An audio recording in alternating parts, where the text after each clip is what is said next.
अस्सलाम वालेकुम। आज का हमारा टॉपिक है मियोसिस के बारे में। मियोसिस जो कि सेल डिवीजन है, सेल डिवीजन का ऐसा टाइप है जिसमें हमारे पास हमारे बॉडी के अंदर दो टाइप के सेल्स होते हैं। एक हमारे सोमेटिक सेल्स होते हैं, एक रिप्रोडक्टिव सेल्स होते हैं। सोमेटिक सेल्स हमारे बॉडी के तमाम सेल्स, वो सेल्स जो रिप्रोडक्शन के अलावा, रिप्रोडक्टिव सेल्स के अलावा जितने भी सेल्स है वो तमाम सोमेटिक सेल्स कहलाते हैं। अब सोमेटिक सेल्स के अलावा जो रिप्रोडक्टिव सेल का डिवीजन है, उस डिवीजन को हम क्या कहते हैं? मियोसिस कहते हैं। अब मियोसिस का असल मतलब क्या होता है? मियोसिस का मकसद ये है कि हमारे पास जो जानदार होते हैं वो अगर सालों सैकड़ों साल भी रहे तो उसमें जो क्रोमोसोम का तादाद होता है वो सेम रहता है, यानी इनके जो सोमेटिक सेल्स के जो क्रोमोसोम तादाद होते हैं वो सेम रहते हैं। तो उस क्रोमोसोम्स के तादाद को नेक्स्ट जनरेशन तक पहुंचाने के लिए, सोमेटिक सेल्स में सेम रखने के लिए मियोसिस काम करते हैं। कैसे काम करते हैं? रिप्रोडक्टिव सेल में हम सबको पता है कि जो क्रोमोसोम का तादाद है वो डॉटर सेल में हाफ हो जाती है। अब यही हाफ सेल रखने, हाफ क्रोमोसोम रखने वाला सेल एक और सेल के साथ मिलना है। मिसाल के तौर पर मेल की तरफ से एक रिप्रोडक्टिव सेल आता है, एक फीमेल की तरफ से। अब दोनों के पास हाफ नंबर ऑफ क्रोमोसोम होते हैं। दोनों जब आपस में मिलते हैं तो एक सोमेटिक सेल बनता है जिसमें हमारे पास एक स्पीशी के क्रोमोसोम का जो तादाद होता है वो नेक्स्ट जनरेशन तक महफूज तरीके से पहुंच जाता है। तो मियोसिस किस तरह होते हैं? मियोसिस जो है वो हमारे पास पहले पेरेंटल सेल होता है, एक सेल जो कि एक सेल दो में डिवाइड होता है, रिप्रोडक्टिव सेल, जिसमें क्रोमोसोम का तादाद आते तो सेम है, यानी एक पेरेंट सेल है वो डिवाइड करके इसमें इंटरफेज हो जाता है जिसमें क्रोमोसोम का तादाद जो होता है वो डबल हो जाता है, यानी डीएनए जो होता है वो रिप्लिकेट कर जाता है, डबल हो जाता है। अब यही डबल जो आगे सेल डिवाइड करके दो बना लेते हैं तो उस दो में क्या होता है? हमारे पास क्रोमोसोम का तादाद सेम आया हुआ होता है क्योंकि इंटरफेज में क्रोमोसोम्स डबल हुए होते हैं सर।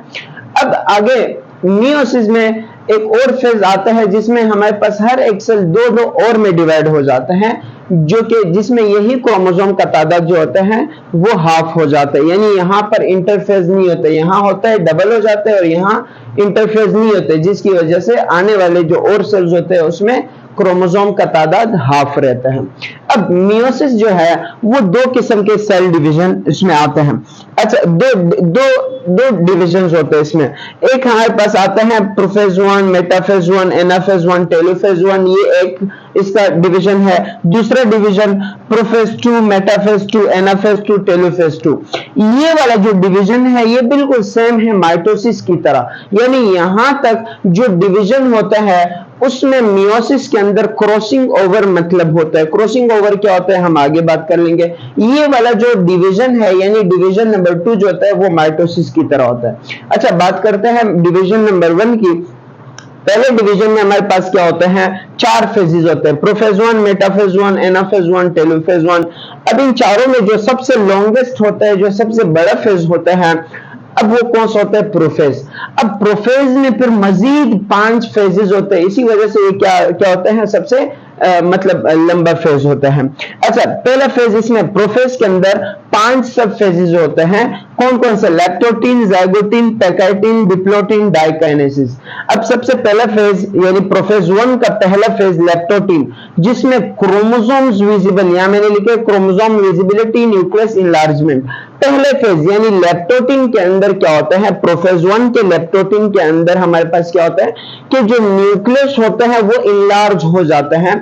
अब हमने कहा था कि प्रोफेज के अंदर हमारे न्यूक्लियस जो होता है या न्यूक्लियर मेम्ब्रेन जो होता है वो क्या हो जाता है? डिसअपियर हो जाता है, गायब हो जाता है। तो यहां पर ये बड़ा हो जाता है, यहां तक पहुंचे ये डाइकाइनेसिस में क्या हो जाता है? डिसअपियर होता है, गायब होता है। तो लैक्टोटीन के अंदर जो न्यूक्लियस का दीवार है यानी न्यूक्लियर मेम्ब्रेन है वो इनलार्ज हो जाता है। दूसरा, जो क्रोमेटिन मटेरियल है वो चेंज हो जाता है, किसमें? यानी कंडेंस होकर क्रोमोसोम बना लेते हैं, यानी क्रोमोसोम क्या हो जाते हैं? विजिबल हो जाते हैं, क्रोमोसोम की विजिबिलिटी होती है सर।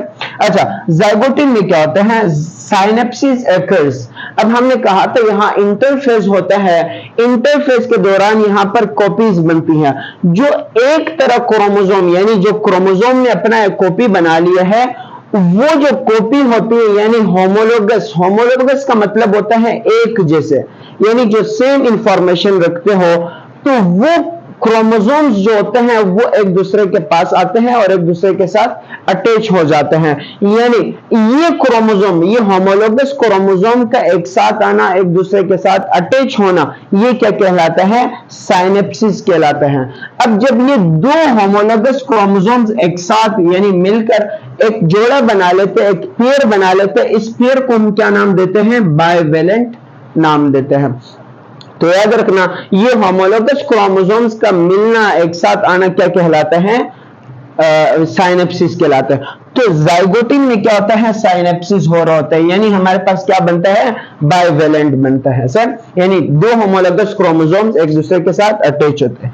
अच्छा, इसके बाद हमारे पास आता है पेकाइटिन। पेकाइटिन में क्या हो रहा होता है? Twinning occurs. ट्विनिंग क्या होती है? ट्विनिंग कहते हैं एक दूसरे को घेरना। मिसाल के तौर पर अगर एक दूसरे क्रोमोसोम एक दूसरे के साथ अटैच हुए हैं तो उनके जो स्ट्रिंग्स होते हैं उनका एक दूसरे के ऊपर चढ़ जाना या फिर एक दूसरे को कवर करना, घेरना, इसको क्या कहते हैं? ट्विनिंग कहते हैं। तो अब ये जो बाइवेलेंट है, यानी जो क्रोमोसोम, जो होमोलोगस पेयर है, जो साइनेप्सिस हुआ है, इस पेयर में क्या हो जाता है? ट्विनिंग हो जाता है। जो क्रोमोसोम होते हैं, मिसाल के तौर पर अगर इस क्रोमोसोम के स्ट्रैंड है तो वो दूसरे क्रोमोसोम के स्ट्रैंड के ऊपर क्या हो जाता है? इस तरीके से ओवरलैप कर जाता है, यानी मिसाल के तौर पर उसके ऊपर घेर लेते हैं इसको, जैसे यहां आपको नजर आ रहा है, तो इसको कहते हैं ट्विनिंग, यानी एक दूसरे के ऊपर आ जाते हैं ये सब। ओके, अब ये पेकाइटिन में हुआ। अब इसके बाद हमारे पास आता है डिप्लोटिंग। डिप्लोटिंग में क्या हो जाता है? हमारे पास क्रॉसिंग ओवर हो जाता है। क्रॉसिंग ओवर किस तरह होता है? यहां देखें, अब हमारे पास जो हिस्से एक दूसरे के ऊपर आए हुए होते हैं, यहां मैंने कहा था ना ट्विनिंग हो जाती है। अब जिन आर्म्स में ट्विनिंग हुआ होता है वो क्या? अब क्रोमोसोम जो होते हैं यहां पर, हमारे बाकी सारा क्रोमोसोम जो होता है वो अनकॉइल हो जाता है, खुल जाता है। लेकिन जिस पॉइंट पर ये दोनों एक दूसरे के साथ ओवरलैप कर जाते हैं, यानी एक दूसरे को घेर लेते हैं, उसी पॉइंट में क्या होता है? इनका जो जेनेटिक मटेरियल होता है, जिसको हम जीन्स कहते हैं, जो जीन्स के ब्लॉक्स होते हैं वो एक दूसरे के साथ क्या होता है? मतलब एक्सचेंज हो जाते हैं, यानी इस क्रोमोसोम्स के जो मुकम्मल जीन्स ब्लॉक्स होते हैं वो दूसरे को इस क्रोमोसोम्स के पास आ जाते हैं और इस वाले इस क्रोमोसोम्स के पास आ जाते हैं। यानी क्रोमोसोम्स के जो जीन्स होते हैं वो क्या कर जाते हैं? एक दूसरे के साथ क्रॉसिंग ओवर हो जाती है, यानी इसको हम जेनेटिक रिकॉम्बिनेशन भी कहते हैं सर। ओके, अच्छा, एक और चीज याद रखना है, ये पॉइंट जहां पर ये दोनों क्रोमोसोम्स एक दूसरे के साथ आके ओवरलैप कर जाते हैं और एक दूसरे के साथ क्रॉसिंग ओवर करते हैं, इस पॉइंट को हम क्या कहते हैं? कियास्मेटा कहते हैं। क्या कहते हैं? कियास्मेटा। अच्छा, इसके बाद हमारे पास क्या आता है? डाइकाइनेसिस। डाइकाइनेसिस पहचाना जाता है किस लिहाज से, किस चीज से पहचाना जाता है? इसके न्यूक्लियर मेम्ब्रेन जो होता है वो गायब हो जाता है, क्योंकि माइटोसिस में हमने पढ़ा था ना कि प्रोफेज के अंदर क्या हो जाता है? हमारा जो न्यूक्लियर मेम्ब्रेन है वो गायब हो जाता है। तो प्रोफेज 1 के दौरान इन 4 फेजेस के बाद 5वें फेज यानी डाइकाइनेसिस के दौरान क्या होता है? बड़ा काम क्या हो रहा होता है? जो न्यूक्लियर मेम्ब्रेन होता है वो क्या हो जाते हैं? एक दूसरे से अलग होता है। और ये जो क्रोमोसोम का जो एक दूसरे के साथ कियास्मेटा है, यानी ये पॉइंट जहां पर दोनों क्रोमोसोम से क्रॉसिंग ओवर हुआ है, इस पॉइंट पर ये क्रोमोसोम्स क्या होता है? जुड़े रहते हैं। बाकी पूरा क्रोमोसोम जो होता है वो एक दूसरे के साथ मतलब सेपरेट हो जाता है एक दूसरे से। अब यहां तक हमारे पास क्या? प्रोफेज 1 कंप्लीट हो जाता है। इसके बाद हमारे पास क्या स्टार्ट होता है? मेटाफेज स्टार्ट होता है। मेटाफेज 1 स्टार्ट होता है। मेटाफेज 1 के दौरान क्या हो रहा होता है कि जो क्रोमोसोम सेल के अंदर क्रोमोसोम्स है, अब वो पेयर सारे क्या हो जाते हैं? एक लाइन पर आ जाते हैं, अरेंज हो जाते हैं बीच में, और जो सेंट्रियोल है वो स्पिंडल फाइबर क्रिएट करके जो होमोलोगस पेयर बने हुए हैं उनमें से एक क्रोमोसोम एक सेंट्रियोल के पास आता है और एक क्रोमोसोम दूसरे सेंट्रियोल के पास आता है, यानी सेम हो रहा है माइटोसिस की तरह। इस वजह से इसको एक्सप्लेन नहीं किया। और इसके बाद एनाफेज में क्या हो रहा होता है? अच्छा, यहाँ पे अरेंज हो जाता है बीच में और स्पिंडल फाइबर्स अटैच होते हैं।